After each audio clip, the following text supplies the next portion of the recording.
Alrighty, well, a very, very, very happy Tuesday, April the 18th of 2023. What's going on, everyone? Justin here with the throw and just getting settled in. Want to apologize for my absence as of yesterday because I was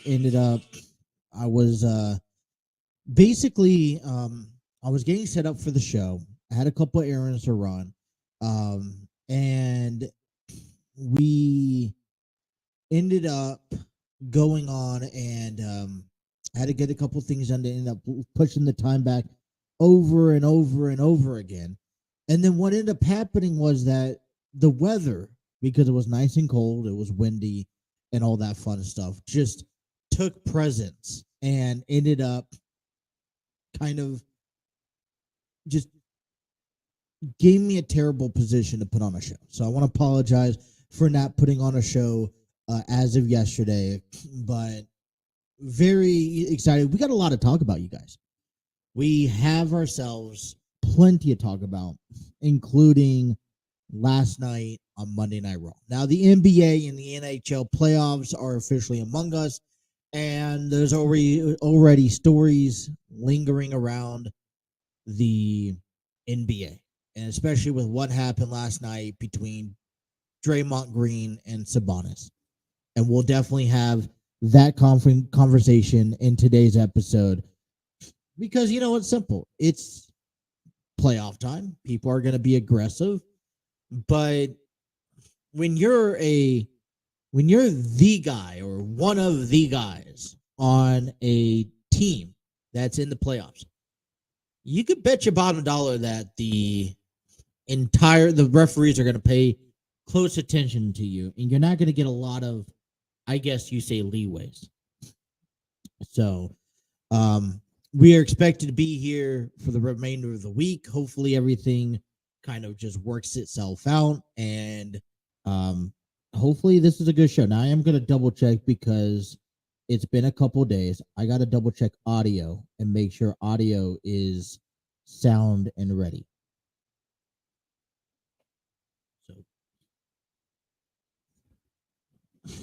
All right. I'm happy with the audio, so we're looking pretty good here. All right, so what's the first thing we need to talk about?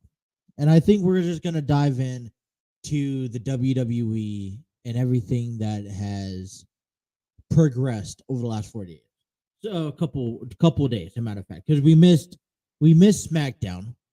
Okay, we missed getting ready for SmackDown, and we missed, I guess, what you say, we didn't really get ready for Raw last night. So let's kind of catch up and talk to you guys about those couple of things. So, first of all, the WWE draft is going to be next Friday, from my mistake. If I'm not mistaken, the WWE draft is going to be underway next Friday, April the 28th, and it's going to follow into that Monday. And I'm assuming, like I said, correct me if I'm wrong, but I'm assuming that draft, then we head into Backlash, and then that Monday afterwards is when the draft would be official. Raw and SmackDown split brands. And, you know, there's a lot of people that are saying that this is a good, you know, a lot of people don't like it, and a lot of people do like the brand split. This is the third, you would call brand split since they first started this 20 years ago.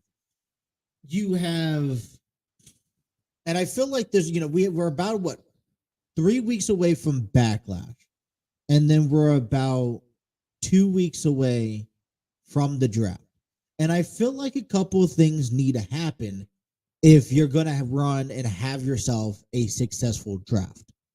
One of those things are you're going to have general managers for both respected brands.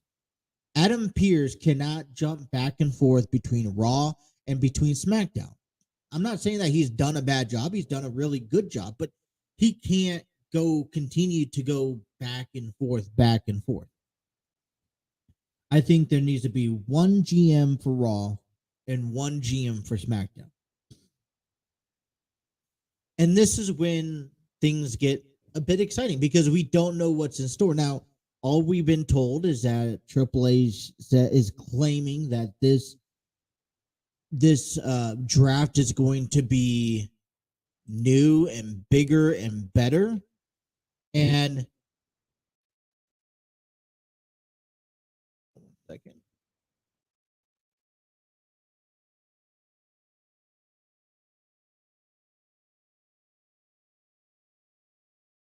There we go. So we talk about the draft, and it's supposed to be coming next Friday. And we talked about the GMs, and it's exciting. This is going to be exciting because officially, and I hope as long as everything goes down the right path, that we can see Triple H, Paul Levesque, be the one who has complete control over who goes to what brand, what's the new ideas. We did not quite see a come up that we expected the night after WrestleMania. And usually the night after WrestleMania is notorious for people to either make their debuts, either to make their returns, or whatever the case may be. And we didn't quite see that the night after WrestleMania or falling into, SmackDown. And I'm not here to go mean mug or, be hatred towards Matt Riddle, but let's be real for a moment. Matt Riddle didn't necessarily throw a pop out. Oh, great, he returned. And I feel like I've expressed myself and how he is on, involvement with the Bloodline, Kevin Owens and Sami Zayn. But I hope that with this draft, Triple H says everyone is available. And I'm like, great. So everyone is available, and hopefully we see some new things happen. Now that means we could see some come ups from from NXT, which is great. We could hopefully see one or two possible returns, just like we saw Shinsuke Nakamura back on Friday night return. I thought that was wonderful. But we really just don't know what is to come of this WWE draft. So we're waiting and seeing. Next Friday, April 28th, not the 18th, April the 28th. I knew I messed up somewhere. Exactly 10 days from today, we will see the begin of the WWE draft. All right.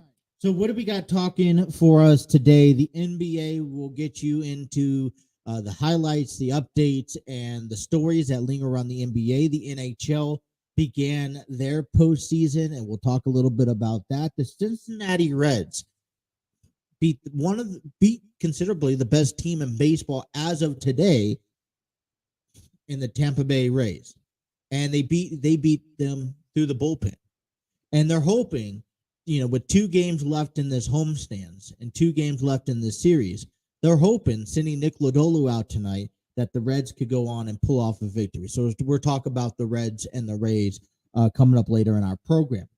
The NFL draft is still here, is among us. And it's a week from Thursday. And where does that place the Cincinnati Bengals at? We're going to start talking about the draft as the draft gets closer, getting back into football. You also think about things such as, I'm just thinking here, things such as, um, we'll talk about the Jalen Hurts deal and that new franchise quarterback for the next 6 years for the Eagles. And what does that have to necessarily do with Joe Burrow? And we'll talk about that here in today's program. All right. We're kind of all over the place, so I apologize because we're just getting underway. We're trying to, it's been a couple of days since we've been on the air, so we're getting right back into the swing of things. So the first thing I think comes to mind is, what did you guys think of Monday Night Raw last night?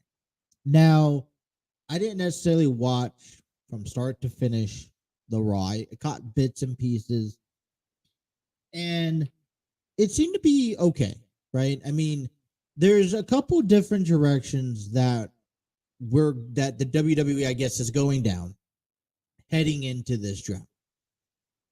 And,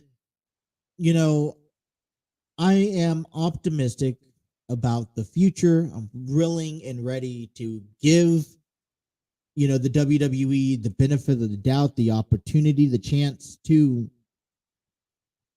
come off this draft and see what they have in store for the future. So last night we saw actually a couple of things. We actually saw some matches confirmed at Backlash on May 6th. We saw Adam Pearce, who gave Cody Rhodes the clearance to, hey, you're not going to call out Brock Lesnar. You two are not going to get into a feud tonight, but in return, I'll give you what you want, and that's a match with Brock Lesnar. And right out the bat, Brock Lesnar is Cody Rhodes is now on the road to build himself back up, right?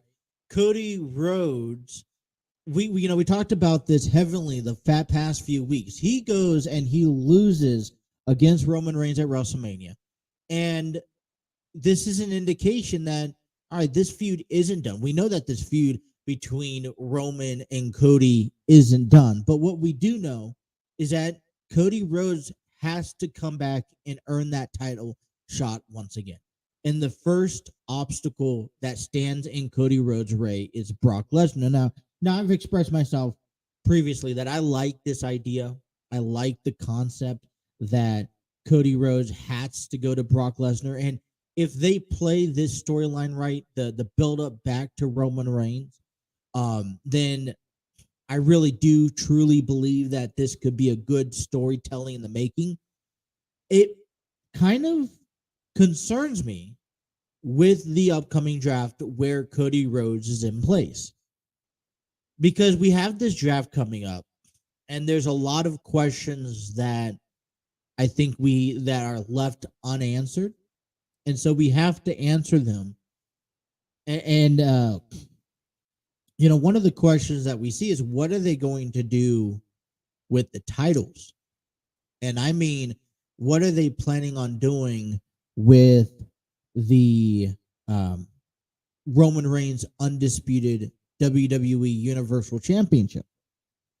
Is this title something that is going to be cross-branded? Because the whole point of a draft and a brand split is to split the brands in half and have talent on Raw, have talent on SmackDown, and only confine into their restraints to, where the storylines could go. You don't want to see Raw rosters go over to SmackDown and SmackDown go over to Raw on the note that, unless I think if it's warranted. And the only time something like that is warranted is if we, like Survivor Series, you do War Games, SmackDown versus Raw. So Cody Rhodes has his foot, he has his work cut out for him. And it's going to be interesting to see who goes to what brand and if they're going to implement it. Because if they don't implement it, it all goes up in the air, right? If you don't implement this draft, you don't implement, all right, you're drafted to Raw, you're going to stay on Raw, right? Don't show up on SmackDown. If you implement it, you could be like, all right, here we go. So, all right, I gotta talk about something when we come back from break, and that is we're gonna talk about the Mayhem from Raw. We're gonna take a break. We're gonna come back, regroup, and talk about the mayhem that happened and the chaos that ended Monday Night Raw, which got me very fired up for today's program. So I want to thank everyone and say hello. If you guys are watching us on our YouTube channel, hit that like, share, and subscribe button if you haven't done so already. Be sure to have those notifications on and don't miss a single episode. For every, weekdays. And then if you guys are watching us on Facebook and our Twitter, we thank you. Hit that like button. Share this video with a friend. Say, hey, we're live. And if you're looking to come into the comment section, I want to hear what you guys have to say. So come into the comment section. Let me know what you guys think about the stories that we're talking about today. If there's something that you guys want me to weigh in my opinions or my thoughts, and I'll be gladly to answer them for you in the comment section on our live show. If you guys are listening to us on our audio platforms, we thank you for downloading us and making us your sports talk show. So we're going to take a first time out of the program.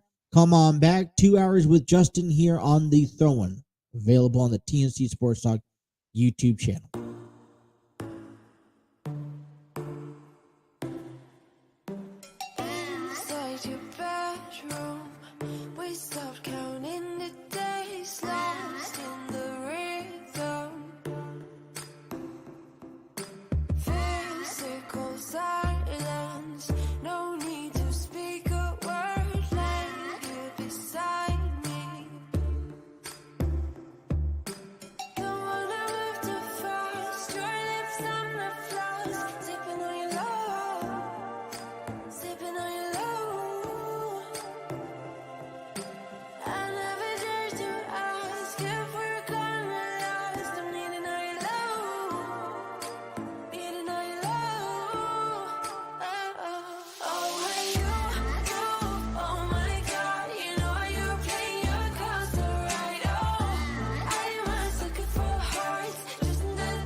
12:20 here on the program. Thank you guys for tuning in to the throw-in here on the TNC Sports Talk YouTube channel.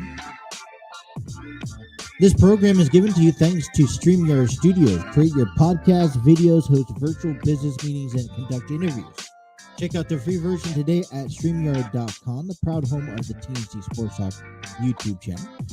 Also want to give a shout out to Epidemic Sound. Discover your world-class artists, composers, and bands. Find the perfect soundtrack and give your social media accounts the music they deserve. Epidemic Sound is a royalty-free music link. For more information, check out epidemicsound.com.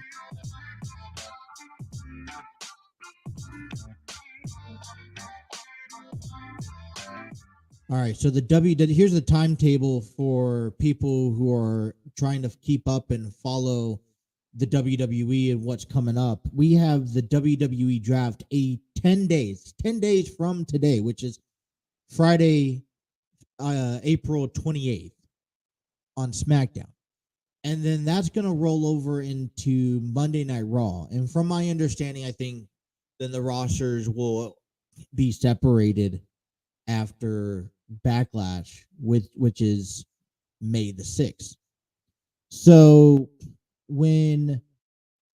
but we had Mayhem last night, and it kind of got me excited and looking forward to realistically what potentially could come. I'm not going to talk about this because it relays into what the next topic that I wanted to talk about on this program. But let's talk about the Mayhem for a second last night on Raw, where basically what you guys saw at the beginning of the program was that business had to be done between the Judgment Day and the Bloodline.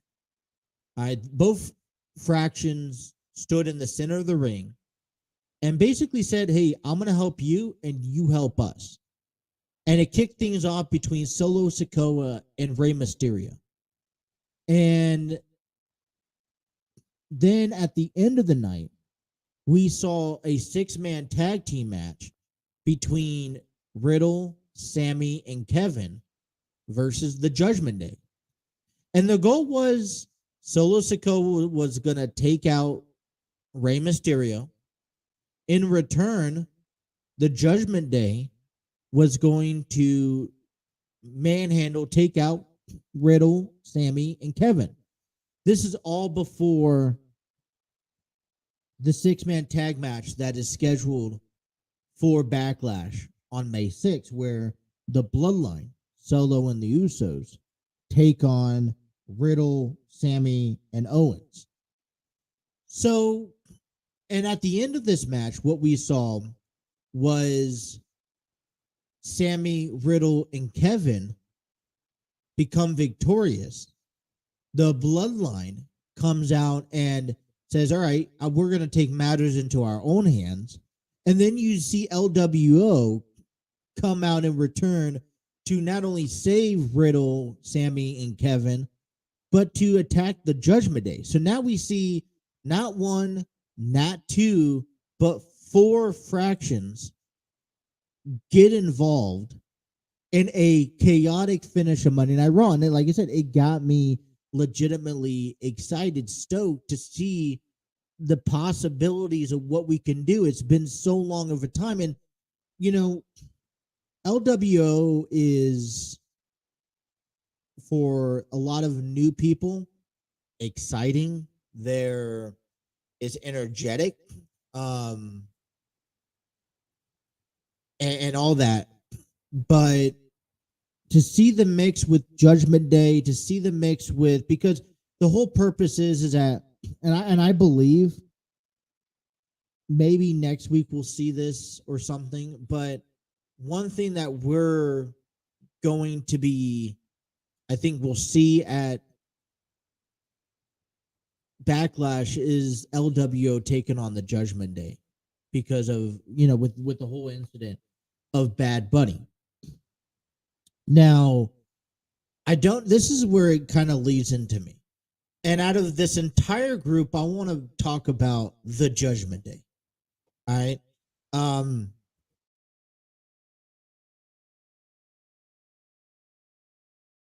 because it leads into my next conversation that I have here. The Judgment Day, and that is taking 10 steps back. So this all started because over the weekend, or matter of fact, last week, there was rumors and reports that CM Punk is going to be returning to AEW. And I was thinking to myself, and I when I first heard this news, I rolled my eyes. I was like, just, God, this is ridiculous. Why are we having to be treated to this? Like, it's not, for me, I don't hate CM Punk. I don't want to say that. And I'm not saying that he's not, he's a future Hall of Famer. And I'm not saying anything that he's done in the past isn't rememberable and this isn't historic, right? I mean, he has done something that I think a lot of, he has changed to a new era of professional wrestling. But for me, I feel like every time he's in the news, every time he's in the Storyfront location, CM Punk is just in the negative, right? Whether that's him commenting negative thoughts about, about the Young Bucks and Kenny Omega, whether that is, oh, he's injured, whether that is, oh, he's going to take a stab at somebody. I just feel like every time Punk is in the news, it's one of those negative remarks, and it just never turned out good. There's never anything positive. And for me, right now in professional wrestling, okay, I'm not just talking about WWE. I'm not just talking about AEW. I'm talking about professional wrestling. What we see is a forward movement in professional wrestling. And if you're not going to jump on the same board, or if you're not, you're injured, people are quickly to move past you. Now, I'm not saying that CM Punk wasn't the greatest at what he did at his time. He was pretty damn good at it, but he is not the greatest anymore. Okay, there are several athletes that have legitimately surpassed him, today. We're talking about Roman Reigns and the Bloodline alone. We're talking about Kenny Omega, which is, to remember, 2 years ago, he held, 6, 7 titles at once across the board. And, these are guys who are surpassing legends from the 80s and the 90s. So my point is that, everyone is easily replaceable. And I think it's a bum that CM Punk got hurt and he's out of action. And for me, that there's just no excitement right now when CM Punk decides, hey, I want to return, or when he does return. For me, there's just no pop. I don't feel it. And I'm not feeling his return. And I feel like because and I don't know that because he's not the only one who can make a pipe bomb. He's not the only one that compete in the ring. He's not the only one that can win championships. He's not the only one that can sell merchandise. Regardless if he returns to WWE or he returns to AEW or if he even goes to a New Japan Pro Wrestling, I don't think he's the hottest entity of that brand. Maybe he can become a hottest entity if he joined NWA or if he joined Impact Wrestling, possibly. Even Ring of Honor, maybe go back to Ring of Honor, right? I mean, he talked so highly of making Ring of Honor and how much his career impacted because of Ring of Honor. Maybe go back to Ring of Honor, and he could have some sort of success over there. But he just doesn't give me that excitement when he comes out of the ring.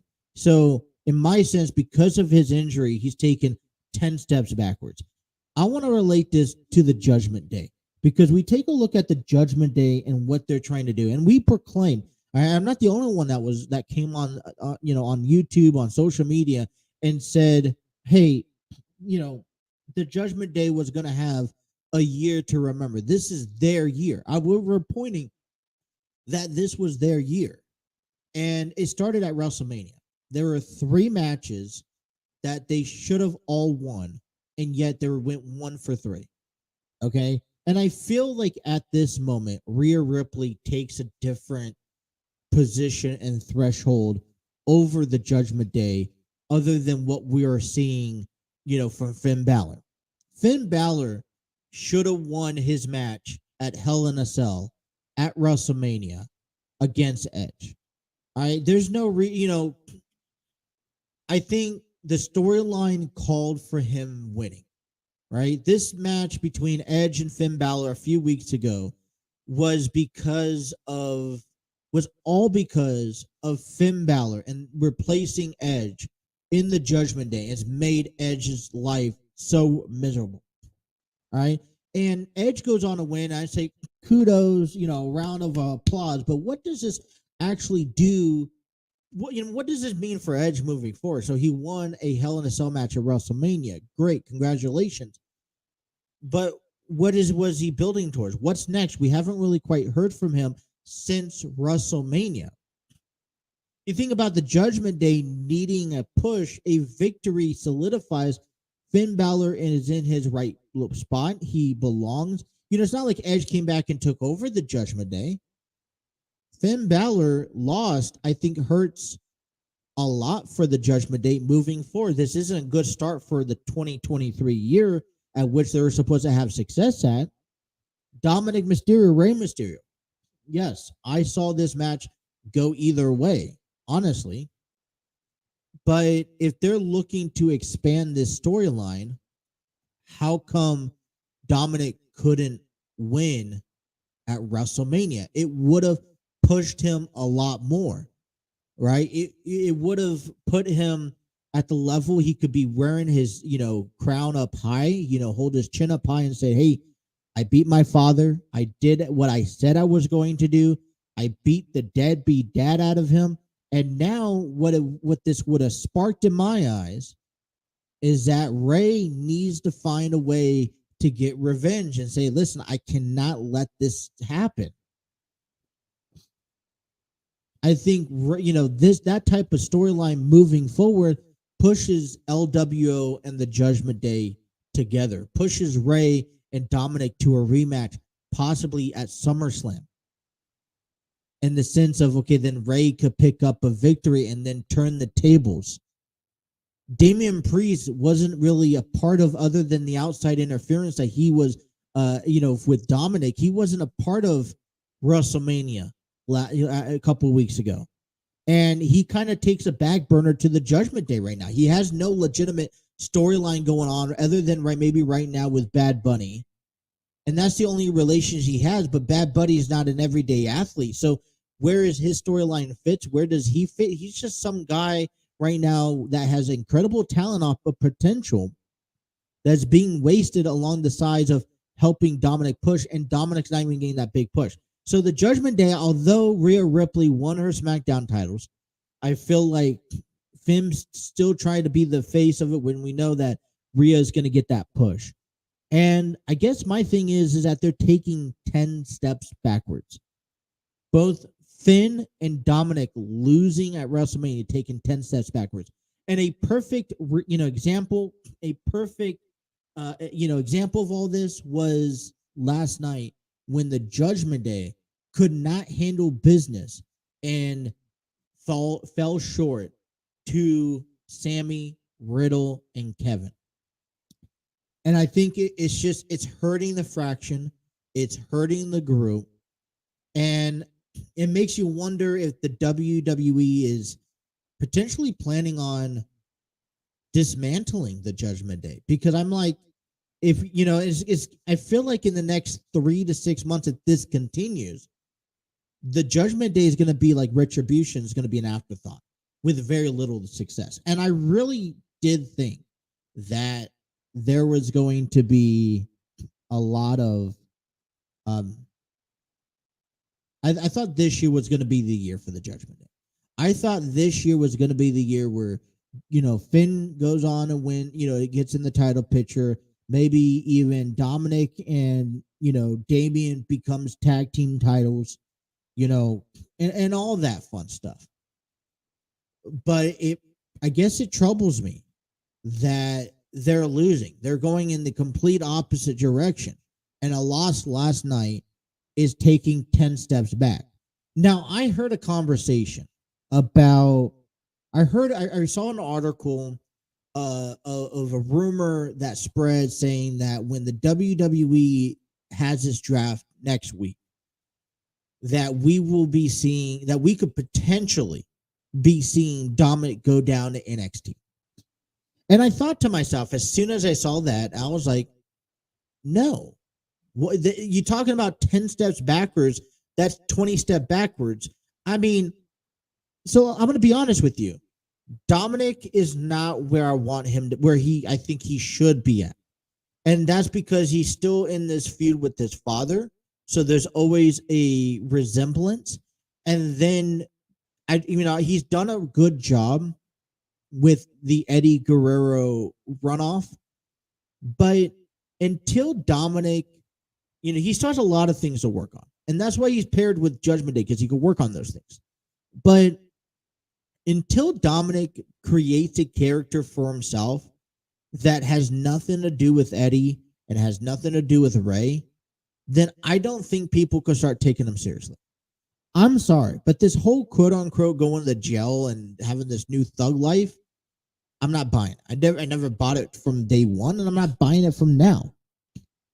And although I wouldn't necessarily disagree with WWE for saying, hey, Dominic, I think you need some work. Can you go down to NXT and build with some of these talents and build with your, work with Sean, work with your promos, work with your selling and all that stuff? Yeah, absolutely. But I don't think it's going to benefit him in his career. And I think, the clock is ticking for Ray and how long he's going to be up in the competing in wrestling, that I think Dominic going down is just going to, I think, tear Dominic a little bit more. Judgment Day is on a backward motion. And in the WWE, you got to move forward. All right? Matt Riddle. Well, let me, let's cut to a break and let me explain to you about Matt Riddle in an example of being taken 10 steps backwards here. You guys are listening to The Throw-In on the TNC Sports Talk YouTube channel.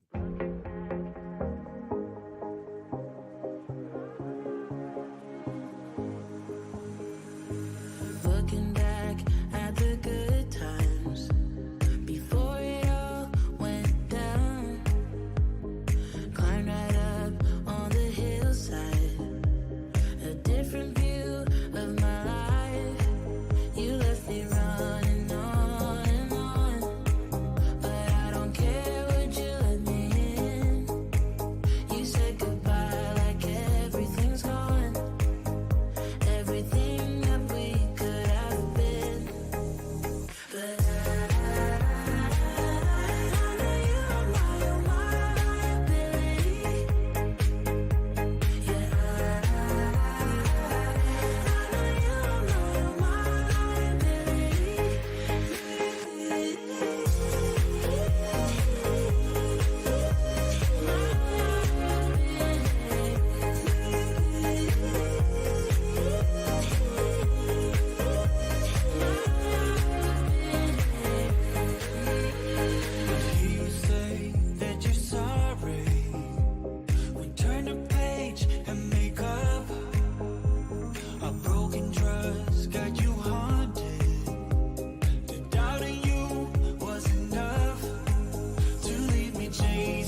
that she owns it. So many heartbreaks, goes back to 2014, and I think that she knows it. And if you've seen her, I know that you would believe it, 'cause I know that you'd want her to. Yeah, I do. Everyone's taking their shot, but missing out on the cut. I think she knows that. She drives them crazy when she's looking like that. The way she's moving makes her want it so bad. Gets the attention that we wish that we had. Yeah, it's almost cruel, 'cause I want her to. Oh, yeah. Alrighty, 12:43 here on the program. Welcome on back. Hey, NXT is tonight. Carmelo Hayes appears on the Grayson Waller effect. NXT Tag Team Titles Gallus takes on the Creed Brothers and Diod. I said that correctly. And North American Championship is on the line as Wes Lee takes on Charlie Dempsey. That's all live tonight on NXT. I know that you'd want her to. Yeah, I do. Come on and give it a shot, but you'll be missing the cut. I think she knows that. She drives them crazy when she's looking like that. I'm just trying to update, see what's possibilities of things moving forward, and we'll learn more about that here later on. All right, we are back, and we were talking about with you guys the taking 10 steps backwards, and we left off talking about Matt Riddle. And we're left off talking about Riddle and the concept of, all right, you're taking steps back in everything that you're trying to do. And it's quite frustrating. And Matt Riddle was one of them. He got, he was suspended because of whatever reasons that I think for using illegal, for failing a drug test from the WWE. And he was gone for past WrestleMania. Now, I understand that people may believe that he is something big or special and he may get a pop, but realistically, I mean, he's realistically nothing very special. And I talked about this last week. I didn't feel like he fit right into the, to this understanding of how, where this Bloodline and Sami Zayn and Kevin Owens feud progressed. I mean, I know he's had some past history with them, but he doesn't, for me, quite fit in to that response. So my point is that in professional wrestling, you're moving forward, always moving forward. And if you're not, if you're not out there every week, if you're not relevant every week, then you fall behind, you get forgotten about. And, whether it's Judgment Day, whether it's CM Punk, whether it's Riddle, there's, you're easily replaceable. And if you're not going to progress forward, you're taking steps backwards in your career, then it's going to be easy to get lost in the mix. The only reason why the Judgment Day is still relevant after losing 2 of 3 matches at WrestleMania is because of Rhea Ripley, because of Rey Mysterio, because of LWO, because of Bad Bunny. Let's face it. Let's be honest, right? The only reason why the Judgment Day is relevant is because of those things. If they lost, they would have just been shuffled back to the bottom of the roster. And okay, let me also throw in the fact that these are men that they depend on Raw each and every week, which I hope when they do this draft, they go back to 2 hours on Raw, because there's just so much. That third hour, even Triple H has stated that third hour is a bunch of content that is hard to create, very difficult to create. So professional wrestling is a forward moving option. If you're not moving forward, whether it's in your career, your storyline, your feud, whatever the case may be, then you're moving backwards.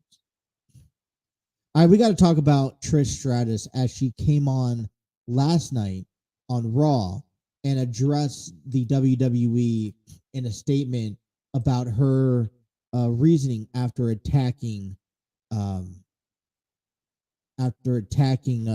Becky Lita backstage and costing Becky Lynch the women's tag team titles. So this is what she has to say. We're going to start with a little history lesson here, kids.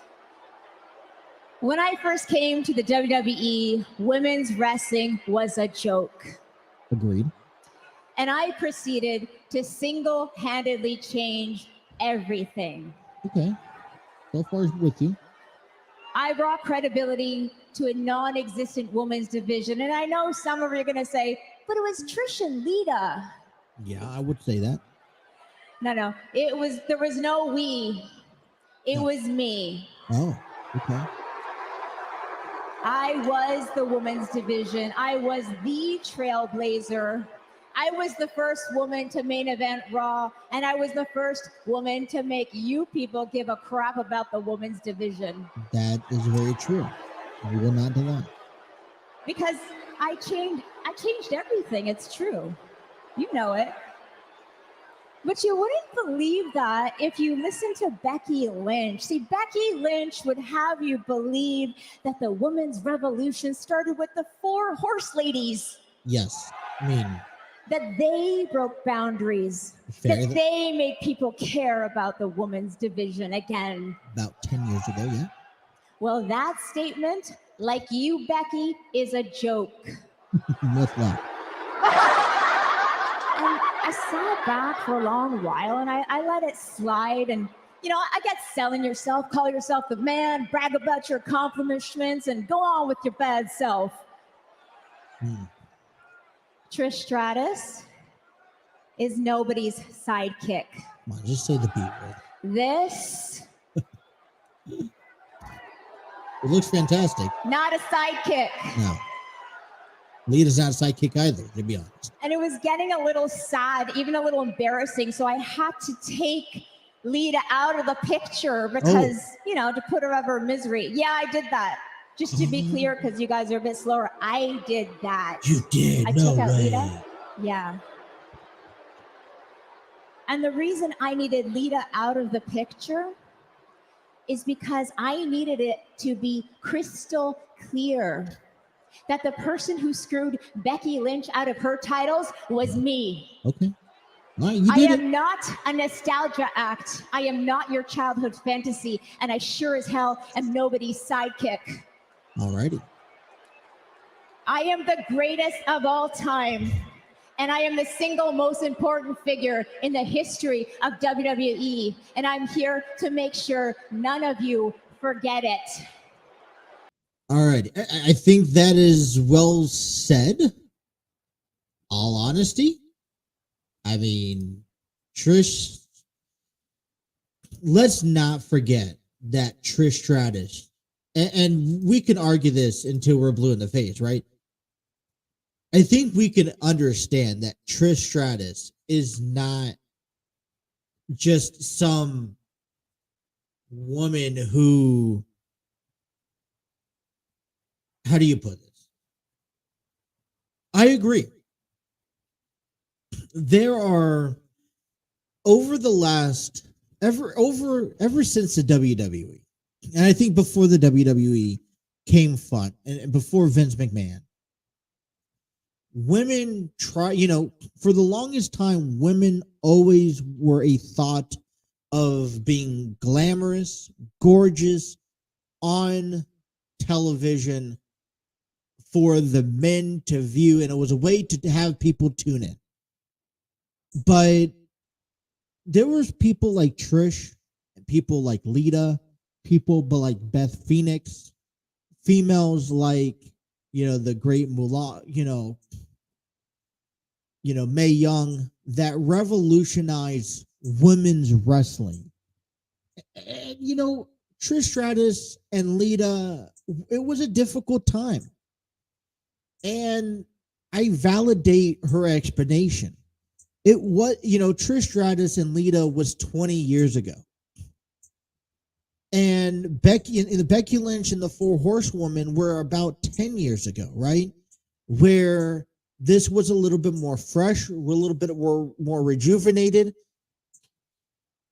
And it is arguably, Trish Stratus was a huge part, along with Lita, along with women's like Victoria and Stable, who made an impact, who showed everyone that women can wrestle. They could put on the good storylines and good matches. Thanks to Finlay. Can't have this conversation without mentioning Finlay. And I get it. Trish Stratus and Lita should be on the same page. At the end of the day, these two women, were the epitome of the women's division. And yes, there was many women that came after them that tried to do the same thing. And, it was a movement, and it still is a movement, because women are still growing in the wrestling industry, and they're doing things for the very first time that we never thought of or heard of, or things that, are outdoing the men. I'm sorry, but, prime example, NXT ladder match back at Stand and Deliver with Roxanne Perez and the other women. That was phenomenal. And I loved them every ounce of that match. Rhea Ripley and Charlotte Flair just had an incredible match at WrestleMania. I think this is working up to be an extremely good feud. I think they're keeping it simple.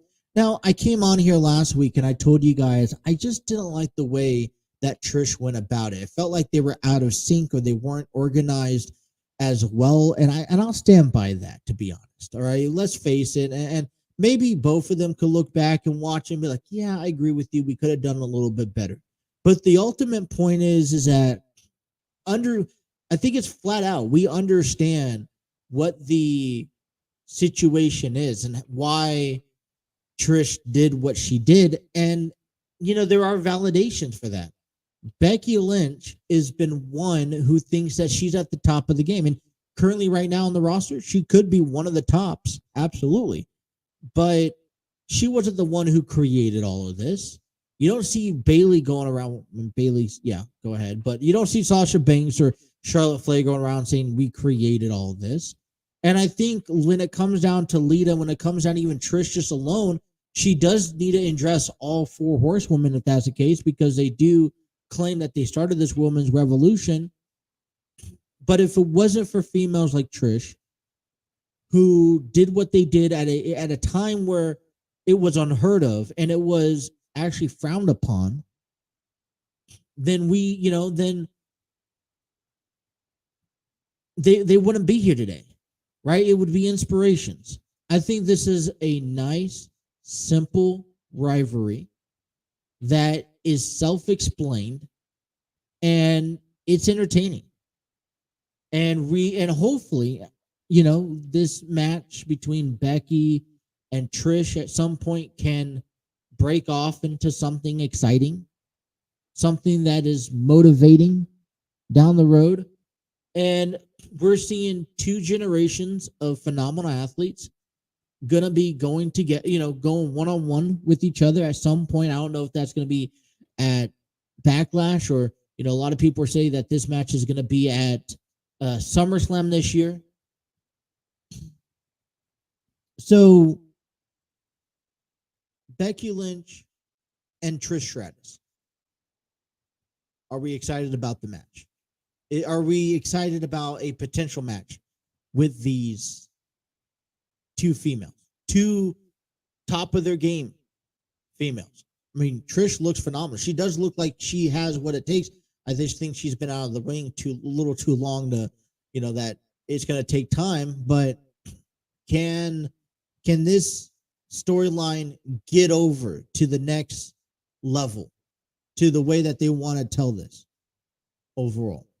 Our number one is complete. We're going to wrap up wrestling conversations right now because we got a lot of stuff to talk about in our number two among the NBA, the NHL, the Cincinnati Reds, the NFL, and some breaking news coming out of the NFL that I think a lot of people will be proud of. Don't go nowhere. Our number two is coming on back here on the TNC Sports Talk YouTube channel.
Going on, everyone? Justin here from the TNC Sports Talk YouTube channel. I want to give a big shout out and thank you to you, the listeners.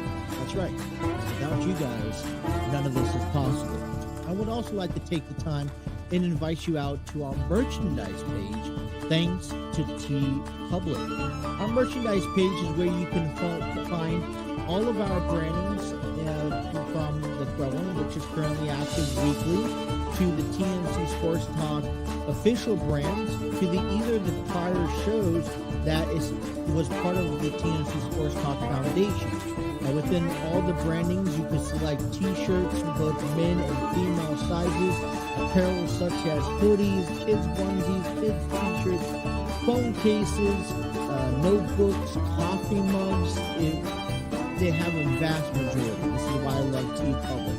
And right now, if you spend $80 or more, you get free shipping. And so we want to invite you out to our merchandise page by heading on over to tpublic.com/user/TNC-sports-talk, or even using the QR code up in the right-hand corner. We want to thank you guys again, the listeners, for supporting us, and we hope to see you guys out wearing our merchandise.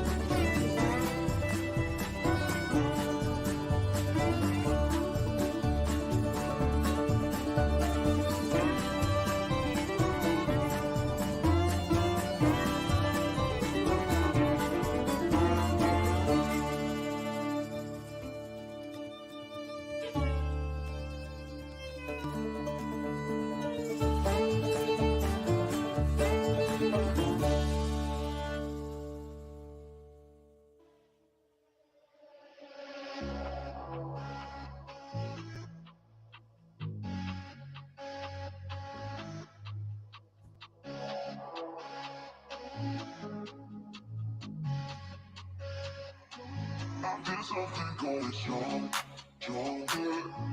There's something going strong, stronger. There's something going strong, stronger. There's something going strong, stronger. There's something going strong and stronger.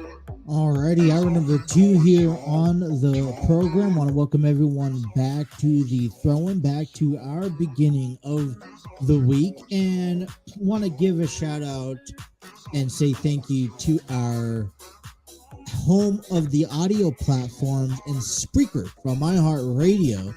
Spreaker is the proud home of where the Throw-In is uploaded each and every episode. Don't miss an episode. Take us out on the road by downloading us on all major audio platforms: Spotify, Apple Podcasts, Google Podcasts, iHeartRadio, and much more. The Throw-In is available. If they're not available, you can't find it, Hook me up, DM me, let me know, and I'll be able to find that out for you as well. Spreaker, you're able to see your analytics and be able to monetize your episodes that you upload, your podcast. Check out Spreaker.com for more information. Just coming in across the way, we gotta break in some of this news. And throughout the last segment, I just kind of been glancing over, because whenever I do this program, I like to have sports Center or ESPN on in the background, and I'm like, oh, no way, this can't be. And it is. So coming back, some breaking news, some big breaking news. According to Bills GM, Bills general manager Brandon Beane, who's told reporters today that Damar Hamlin, has been cleared to resume football activities. Damar Hamlin was the safety who collapsed at Paycor Stadium last season during Monday Night Football game early in the first quarter, and was rushed to the hospital. Pronounced he had complications, chest complications. Back on that Monday Night Football, was a week before Week 18, and they stopped the game. It was very touching, very heartfelt. And he's making a amazing comeback. And according to general manager Brandon Beane, today Damar saw his last specialist on Friday. Long and short of it, when he left Cincinnati, he came here to Buffalo General. He saw a couple of specialists here in Buffalo, and then since then, he's seen 3 additional specialists, most recently on Friday. They're all in arrangement or agreement. It's not 2-1, not 3-1 or anything like that. They're all in lockstep of what this was, and that he is cleared to resume full activities just like anyone else who was coming back from an injury or whatever. It was said by general manager of the Buffalo Bills. He also says that, so he's fully cleared. He is here, and he is of the mindset. He is in a great headspace to come back and make a return. I think that is just amazing. We're seeing, last year, I think, held a lot of injuries.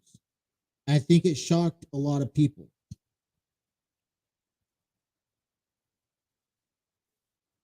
And, we saw Tua Tagovailoa with concussions.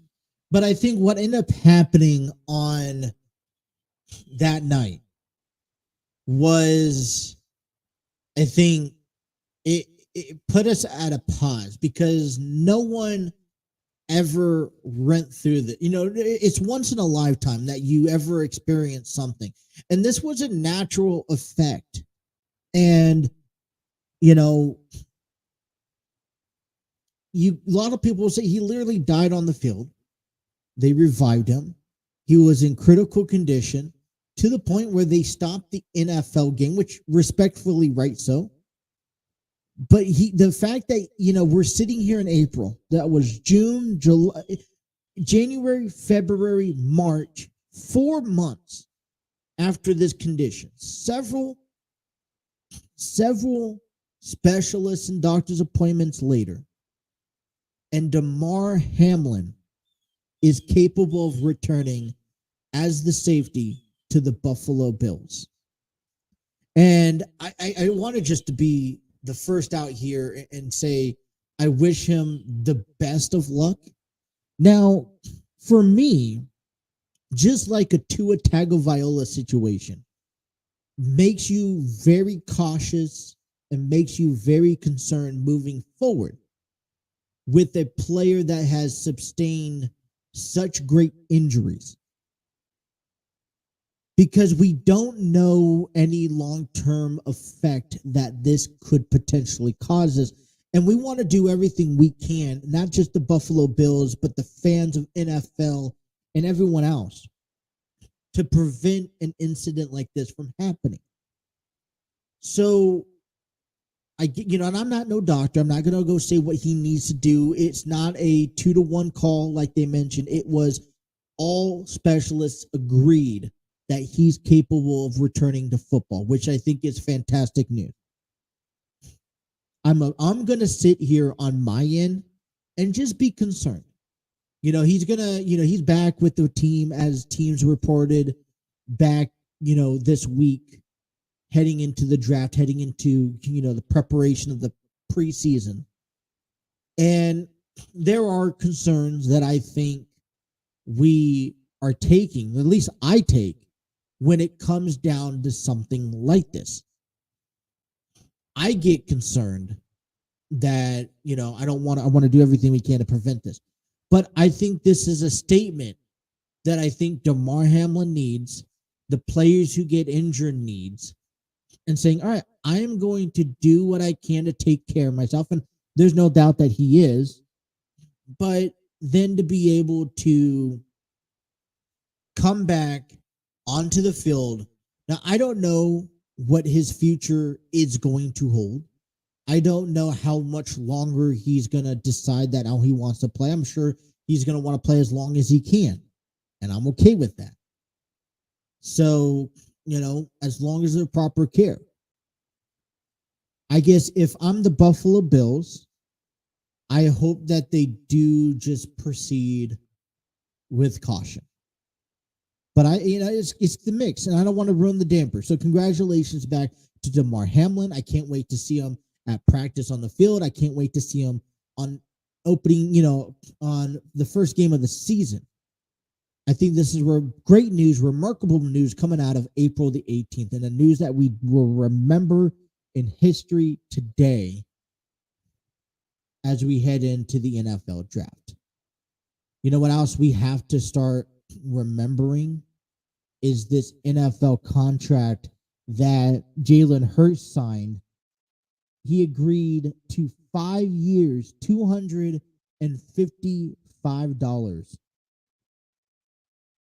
$255 million, with the Philadelphia Eagles, the highest paid player on an annual basis in the NFL history. Let's break you down some of the numbers that came into this contract here. Total guaranteed is $179.3 million.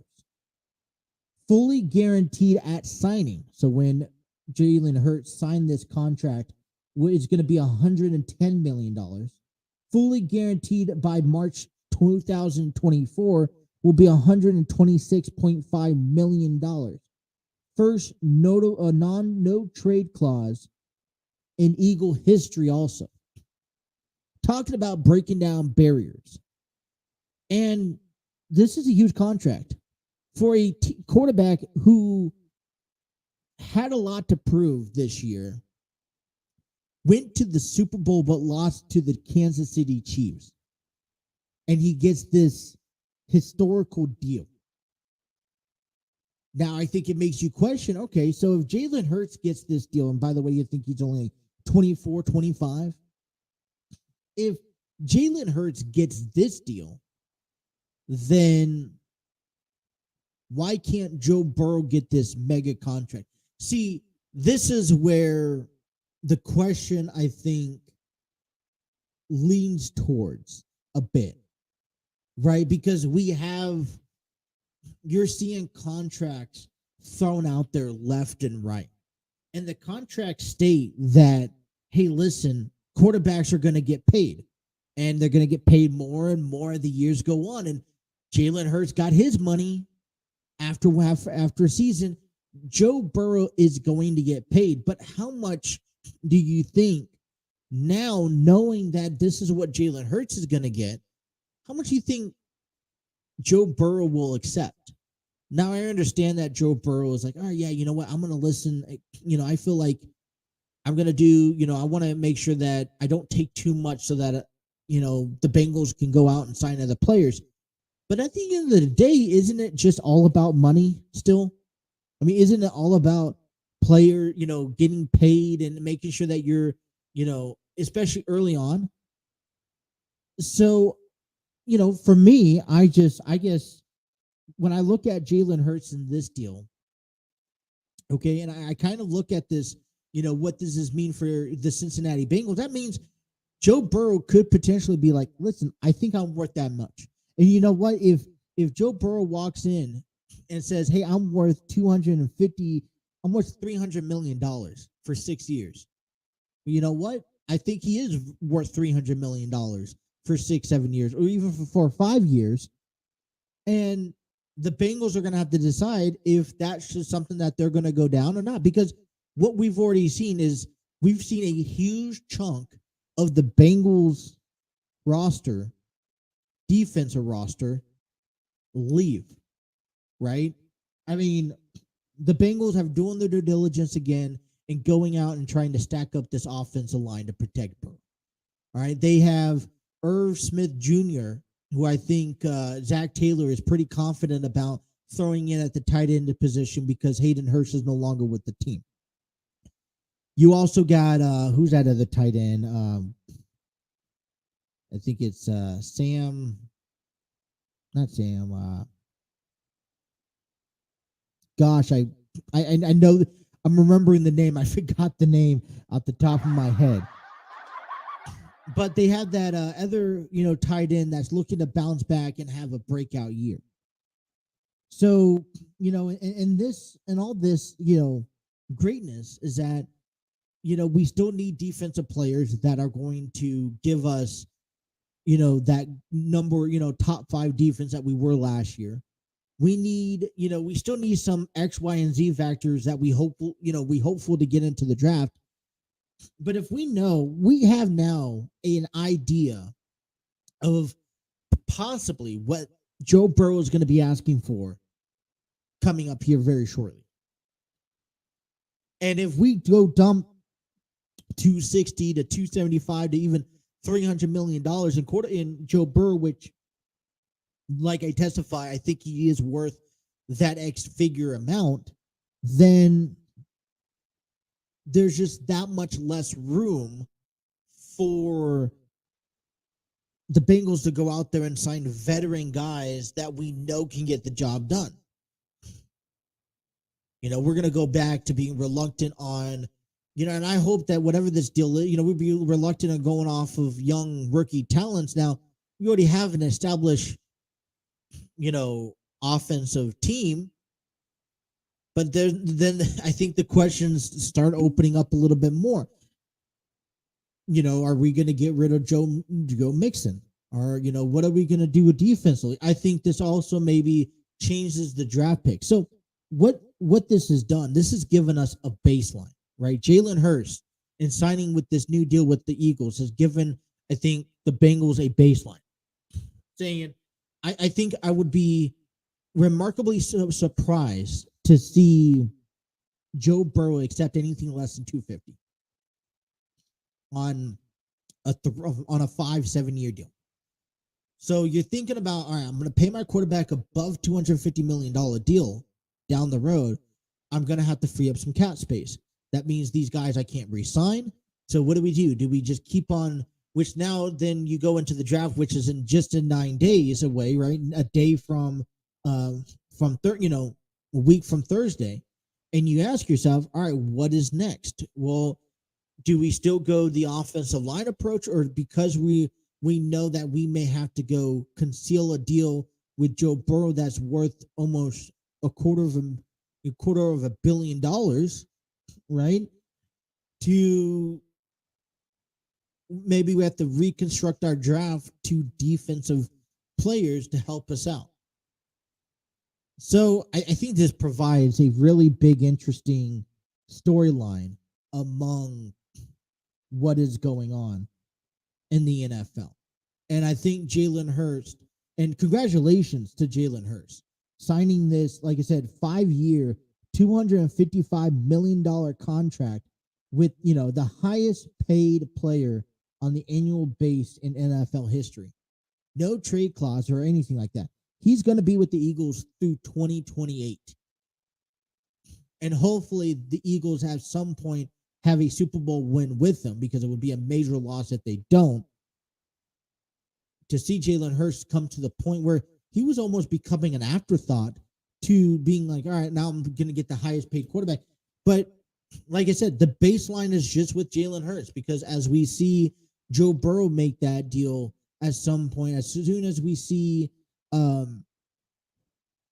Trevor Lawrence, if they continue, they're going to be cutting a deal like that at some point down the road. And then you see, as a quarterback, you see guys like Bryce Young that's coming into this into this draft, CJ Stroud. This is where the NFL is going to be at here in the next 3 to 5 years. We're going to see easily by 2028, 300 to 350, $350 million contract signings for these quarterbacks that are still yet to come. And I think it's fathomably ridiculous, crazy, like exciting, but crazy at the same time. So a lot of talk there. All right, our number one continues. We're going to come back and get you all the highlights and updates of the Cincinnati Reds as they beat the Tampa Bay Rays yesterday. Hunter Greene left after just 3 innings. How is he doing? We'll tell you all about that still to come. You're listening to The Throw-In here on the TNC Sports Talk YouTube channel. About to leave, already packing. Come with me, I'm not really asking. We'll get away to a place where we don't know. About to see the world in action, what we can be, life with no distractions. We'll get away, this is what we waited for. Take my hand, we'll make it somehow. We can't miss out. I'm done living life with the lights out. Die with my own doubts. Be free with me. Let's go, let's be free with me.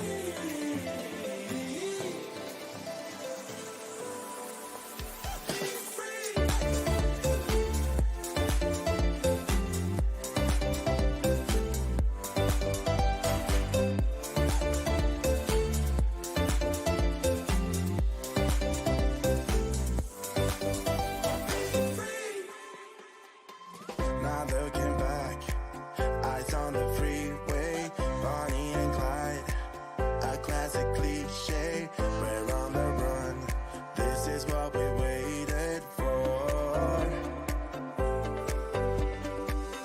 Take my hand, we'll make it somehow. We can't miss out.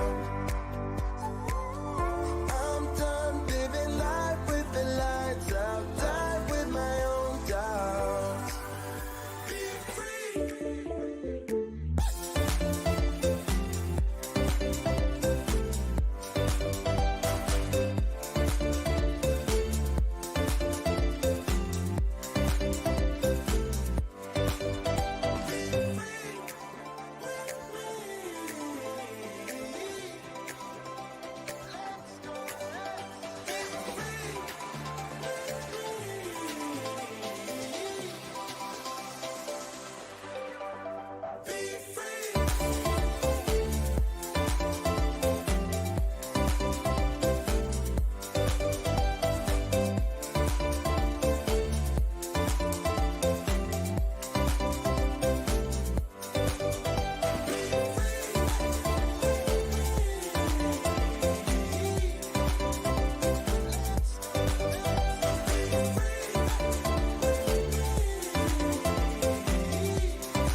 Hunter Greene, coming off his best effort of the season, did not walk a man, struck out 10. Randy Rosarena returns to the Rays lineup. Nice handle, Senzel on the in-between hop. Rosarena's out despite a blistering one hopper to the third baseman. 1-2-3 first. Jalen Beeks against Kevin Newman. That's a hitter swing. Rosarena watches, and it clears. Bye-bye baseball, home run, Kevin Newman. The Viking helmet out, the cape on. Well, it appears that the Reds will have a new pitcher after Hunter Greene got hit on the shin with the ground ball. He is out of the ball game. So, of course, we hope the best for Hunter. Here's Josh Lowe, a Blue hit his first time. India hard break to his right, scoops on the forehand, shovel on a bounce, and Barrero picks it. It was a glove scoop from India, but he's able to get the out on the fourth and second. The inning is over. So double, walk, bases loaded. DJ Friedel will walk his first time up. And Friedel lines it to right center field. That is down, it's in the gap, and it's going to score at least 2. Friedel back to second, and just does get back to second. But it's a 3-run double for TJ Friedel, and the Reds have a 4-0 lead. 4-run lead in some peril. Bases loaded, 2 outs. The third reliever of the night is Ian Chabot. Manuel Margot is sent to step in against him. Tip to right, tough play. Fraley extends and he makes the catch. What a play by Jake Fraley. And I didn't think Fraley had a chance. A huge run-saving play by Fraley. Reds still lead it 4-0. Defense proved to be the game changer. That's why we show these kind of things to this. Doesn't necessarily show up in the scorebook, but just as important as some of the offense tonight. Preserved the shutout so far in the game, Jake Fraley. So Fairchild is at first, and that puts India into scoring position. Here's Tyler Stevenson. He's 0 for 3. Smoke pass, short base hit. India around third. He scores. It's 5-0. Kevin Newman, a home run, a double. Rolled again, pass short. Fairchild scores. Stevenson up to second, 6-0. The Rays have homered in all 16 games out of the gate. Well, here we go on to the ninth. Josh Lowe sends this one deep into center field, all the way to the wall and gone. And he hits it out. Well, if the Rays don't come all the way back, at least they did that. They kept their home run streak going. They had homered at every game this season. So 2 gone. And now hitting Vidal Brujan. Kevin Herget splashed into the show as a Ray. Now as a Red. Gets the final out as the Reds rock the Rays. They tame baseball's best. They take the opener 8-1. Alrighty, well, some excitement coming out of Cincinnati last night, and I think it feels good to talk about the Reds picking up the victory over the Tampa Bay Rays, considerably one of the best teams in baseball today, coming into yesterday's game 14-2. They didn't lose their first game until over the weekend, a matter of fact.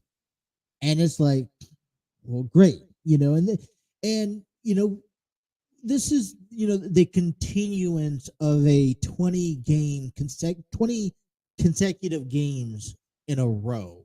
And it seemed like everything kind of just fit together. The Rays put up 1 run in 8 hits, 1 error. The Reds, 8 runs, 7 hits, and 2 errors. And, I was listening to Locked On Reds this morning, getting ready for the program. And he kind of, they were kind of talking about how the lineup was adjusted for just the Rays itself. And David Bell did quite a good job. I mean, you saw Senzel up there in the middle of the lineup. Friedel, was 1 for 3 last night, and he was batting 9th. And so you saw a lot of contributions. Kevin Newman, this is the guy, this is the reason why we picked this guy up heading into this season, because he puts on performances like he did last night. 3 for 4, 2 runs scored in, 2 RBIs, including a home run in the second inning off of Beeks. And we kind of got ourselves a little bit of scare yesterday, because Hunter Greene, the starter, only goes in for 3 innings, giving up 3 hits, 1 striking out, 1 batter. He gets a ball in the 3rd inning, bounced off of his leg, the leg that wraps around. So his right leg that wraps around, it kind of hits off his leg, and he ended up. They ended up taking him out of the game. They did X-rays, and he looks pretty good. So which is exciting.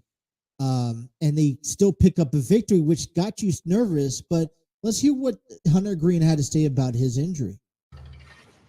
It's super tight, if I'm going to be real. But, yeah, it sucks. Bullpen did an amazing job. I don't even want to talk about myself. I just want to talk about the team. Everybody did a great job being able to come in and especially Buck. Buck was super last minute with getting the nod to come in. And he was able to get out there. And I was talking to him. I know he wanted to finish with 2 innings, just with his own self-work and stuff. But I'm really happy for him, and the rest of the staff did an amazing job. How thankful are you that the x-rays were negative and the concern would be your next start? Is there concern over that? Yeah, happy that it's negative. It sucks. I mean, I want to make every start, so I'm going to do my best to work on, trying to get to 100% so I can make my next start. I really wanted to finish that inning. I knew I could finish it. But yeah, as soon as I came in and kind of stood and it wasn't really moving and activating it, it tightened up right away.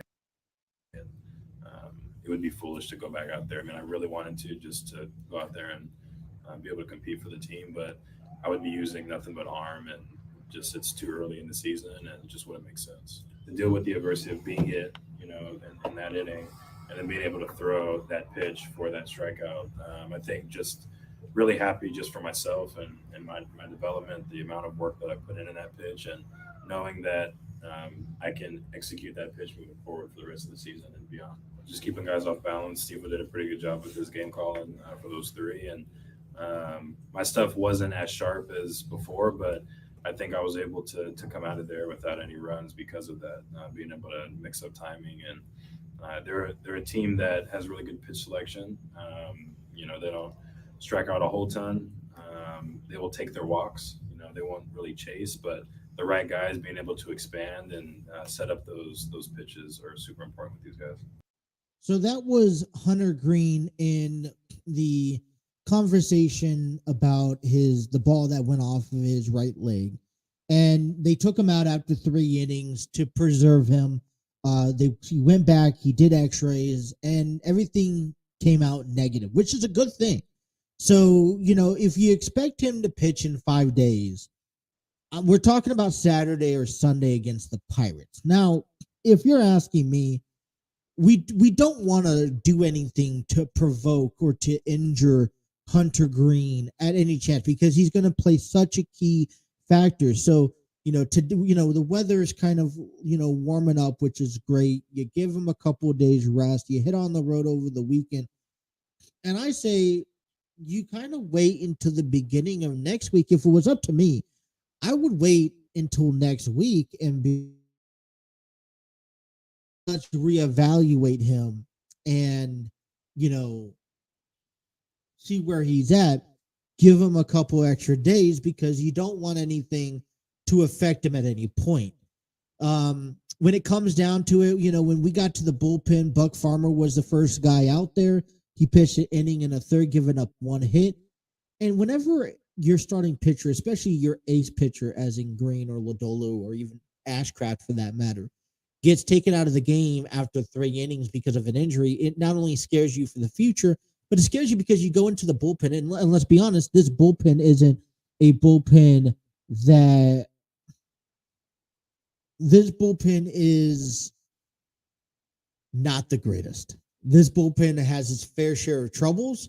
And when you get so early on in that game, and I think those 3 runs in the bottom of the 4th inning really helped the Reds and the bullpen to give confidence.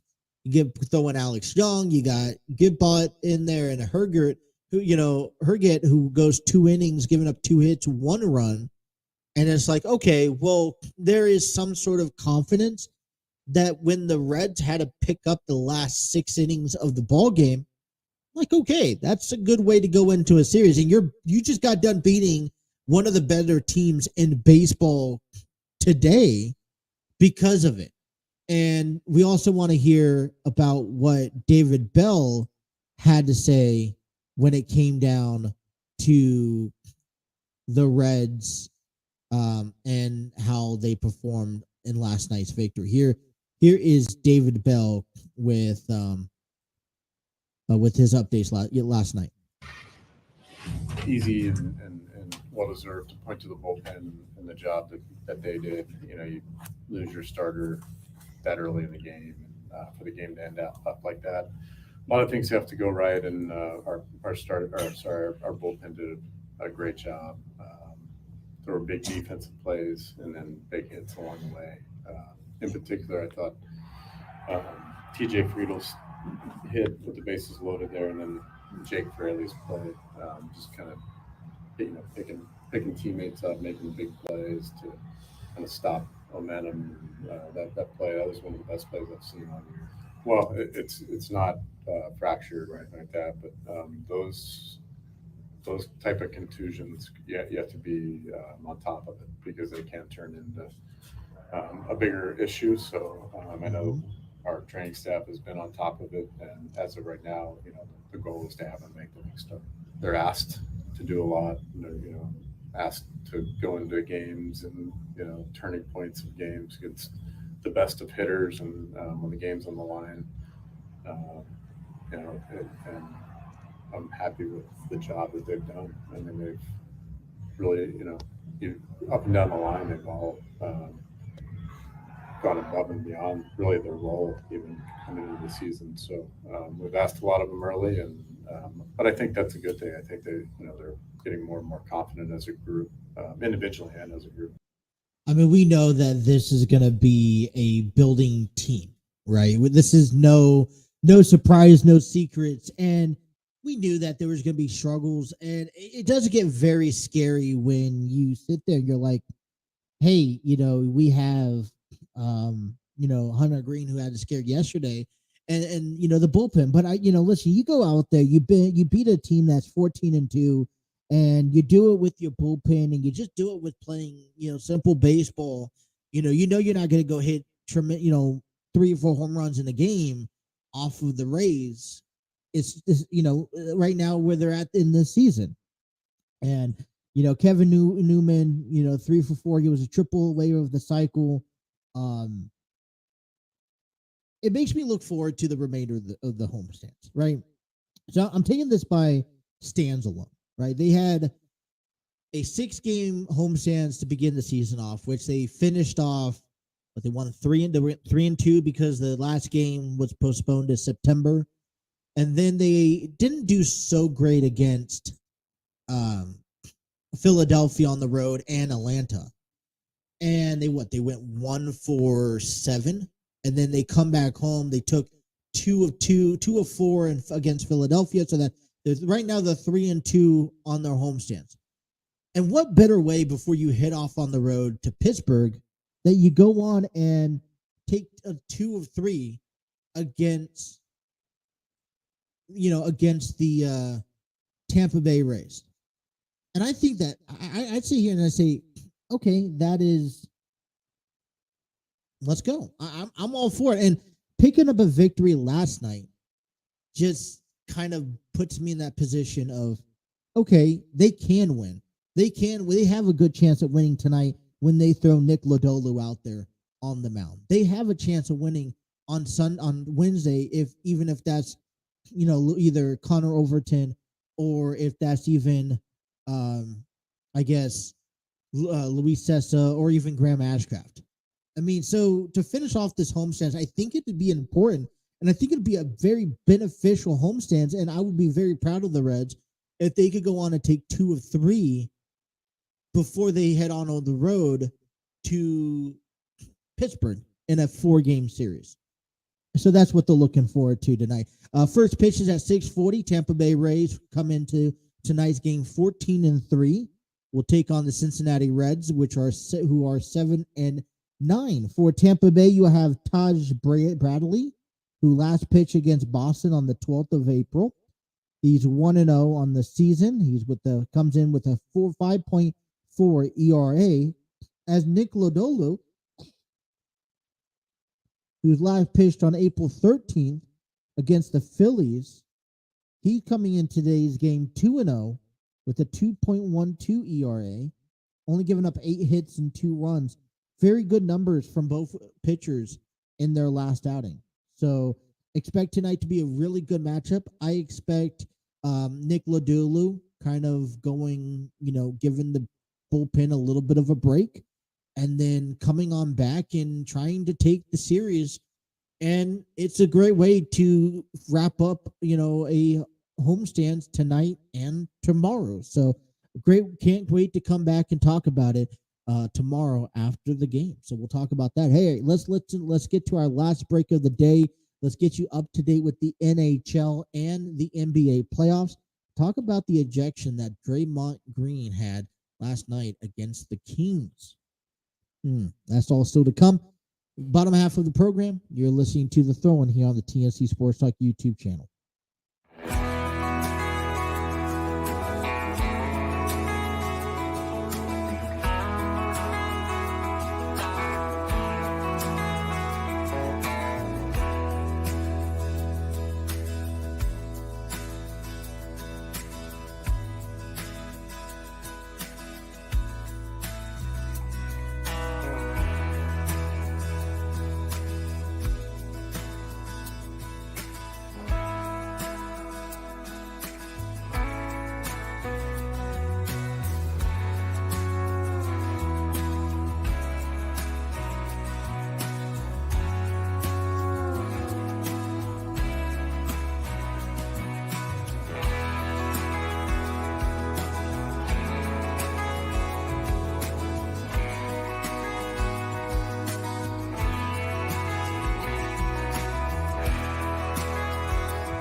Bottom half of the hour, go ahead. I want to talk to you guys a little bit about the TNC Sports Talk merchandise page, which is back. You guys can grab your jackets, hoodies, tank tops, coffee mugs, notepads, pillows, tapestries, whatever it is, thanks to TeePublic. You guys can get today's merchandise by heading on over to teepublic.com/user/TNC-sports-talk today. You guys also see on, if you guys are watching this is the QR code. Scan the QR code and it'll take you right to the page.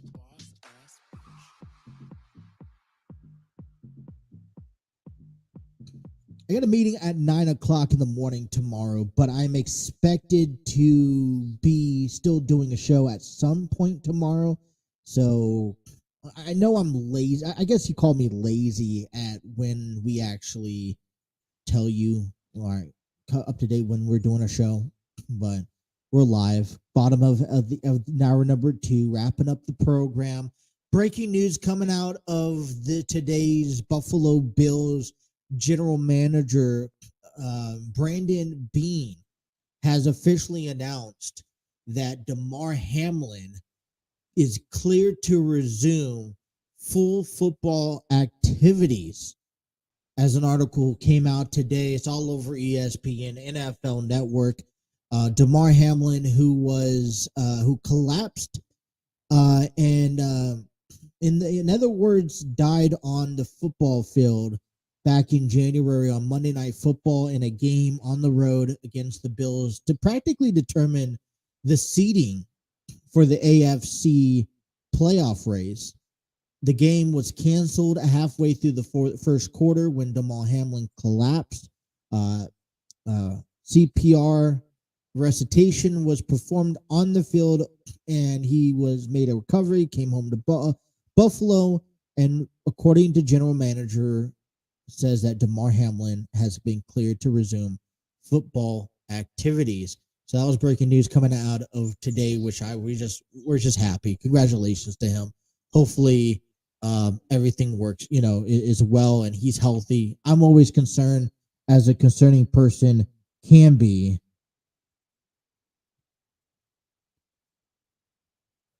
Hold on one second.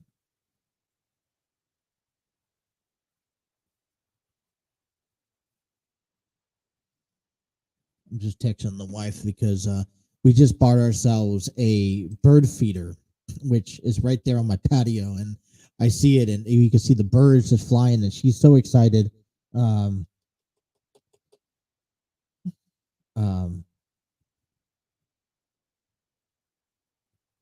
And so I just provided an update, when you have like 4 or 5 of them on the tray at once.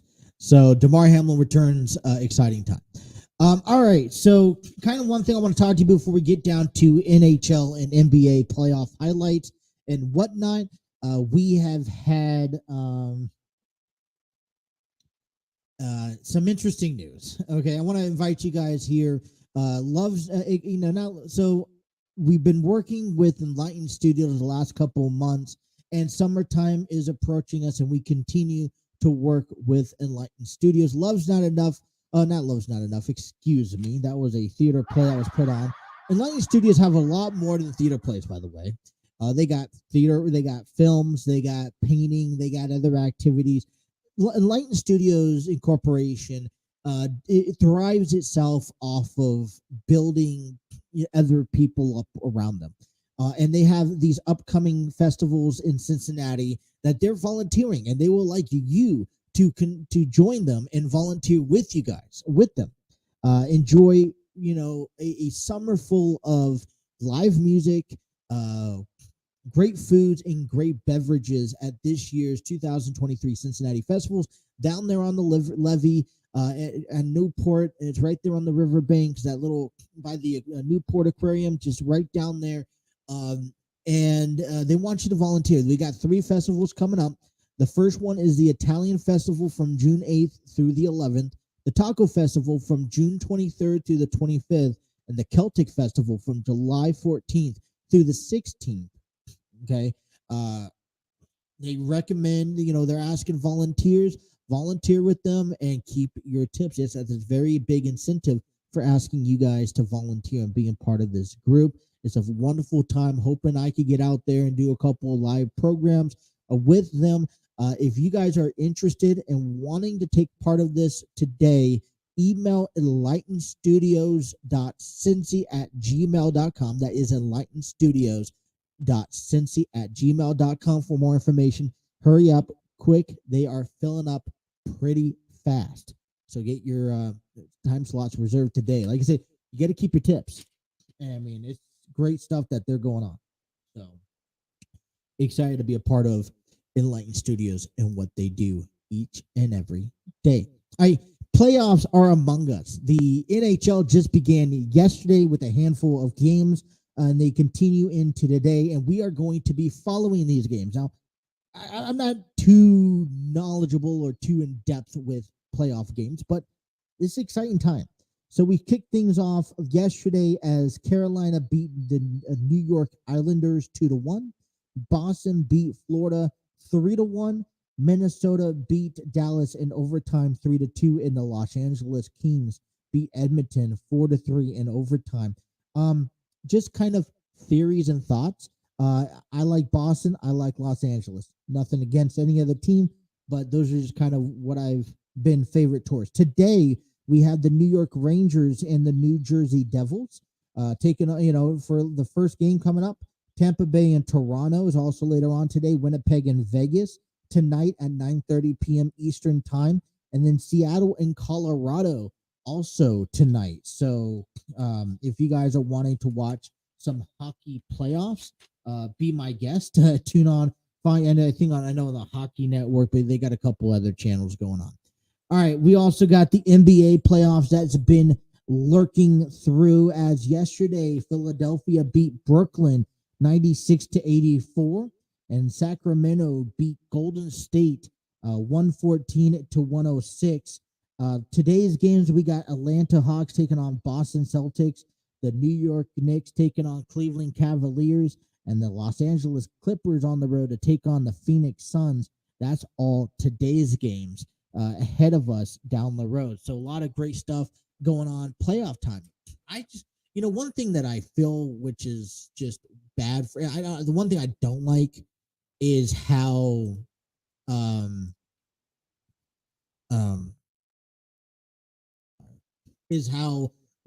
NBA can push out these basketball games. So that's kind of where I'm like, okay. They just really make it they just make it kind of difficult. All right, so last night, let's address the elephant in the room. Because last night, and by the way, if you guys are wanting to watch Damar Hamlin right now, he's on ESPN. I'm sure there's going to be videos all over the place, and maybe tomorrow we'll talk a little bit more about Damar Hamlin. So last night, it seems like the Golden State Warriors and the Sacramento Kings have been getting into some big heat over the last few games as this first round continues. The one thing I'm going to say about the playoffs, for any playoffs for that matter, it gets very personal. It gets very aggressive and intense. And sometimes things happen that, in spite of wanting to win. If you're not there wanting to win, then what are you there for? So, and it seems like, Draymond Green wants to win, but he seems to be on the bad end of all of this. Green was ejected in yesterday's ball game as the Warriors lost 114-106 as the Sacramento Kings go up 2-0 in the first round. Reportedly, Green believes he's hurt his ankles when the Kings' big man grabbed it. And what they're referring to, there was yet another controversial last night when there was some in the fourth quarter. Incident came, where there was Malachi Monk who missed a floater. Sacramento Kings DeMontis Sabonis was on the ground after the missed shot, and he grabbed Green's foot from there.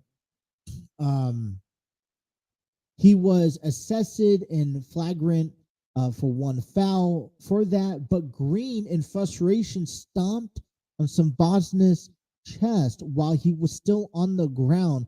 Green was assessed for flagrant 2 fouls and ejected from the game as a result. Kings went on to win the game, scoring 23 points in the last 7 minutes of the game without Green on the floor. I kept on watching this, and I think I have to argue both sides of the ball game. Let's be honest.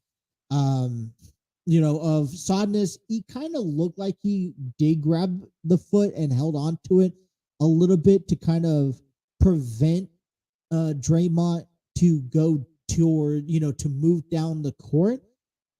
Maybe that was instant reaction, but I still believe that Draymond, foot, like he looked like he was stomping on the center chest of Sabonis. After the game, Sabonis needed to receive X-ray surgery on his ribs and lungs, the area where Green stamped on him, according to ESPN Adam Rognarewski. However, according to Mark Spears, he wasn't the only player to get X-rayed after the game. Green also requested an X-ray on his right ankle after feeling soreness, and he reportedly believes that he injured it when Sabonis grabbed his ankle. Green attempted to justify what happened by claiming that he had nowhere else to put his foot and that the officials were letting the Kings grab him. He goes on to say in the press conference after the game, he says, and I quote, "My leg got grabbed. Second time in 2 nights. Referees just watched it. I got to land my foot somewhere, and I'm not the most stretchable person, so I'm not stretching that far. I can only step so far before putting my leg down." Now, okay, there's a balanced circumstance. If you haven't watched this, I recommend going back and watching it. I'm not putting it on the air here to today, but go back and watch this incident. And I mean, this is going to be a controversial scene, in my belief, because who are you going to believe, for one? And does it really matter? This is going to be an aggressive postseason, and when you're that good of a player, the opponents are going to do whatever they take to kind of ruin that and sabotage that. Yet again, same thing with the referees. If you're that good of a player, they're going to watch you. And if you have a past, then they're going to pay attention for you. And, I mean, I've been listening to it all the time. I'm not going to play the entire highlights or interviews and all that stuff. I'm just reading what's available on the CBS article and then kind of weighing in my thoughts and opinion. They continue to write, it's unclear what, if any, X-rays on Green's ankle showed. Game 3 is on, series will take place on Thursday in San Francisco. Through an injury isn't the only thing Green will need to worry about. He will also face possible league discipline for the foul.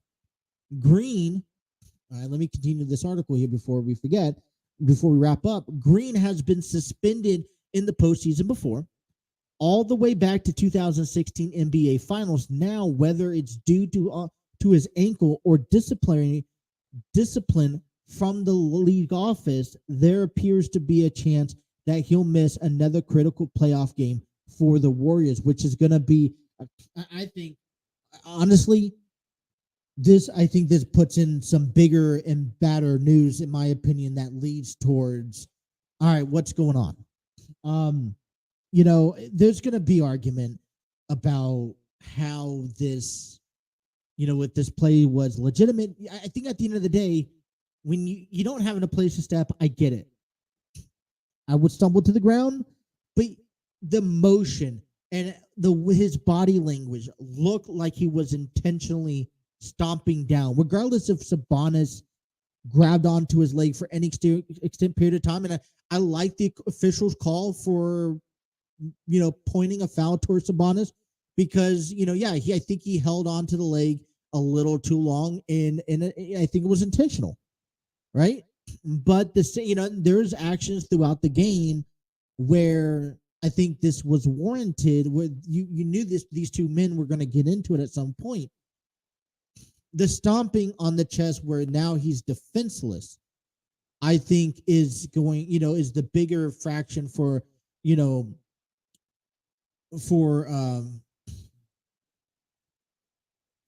excuse me.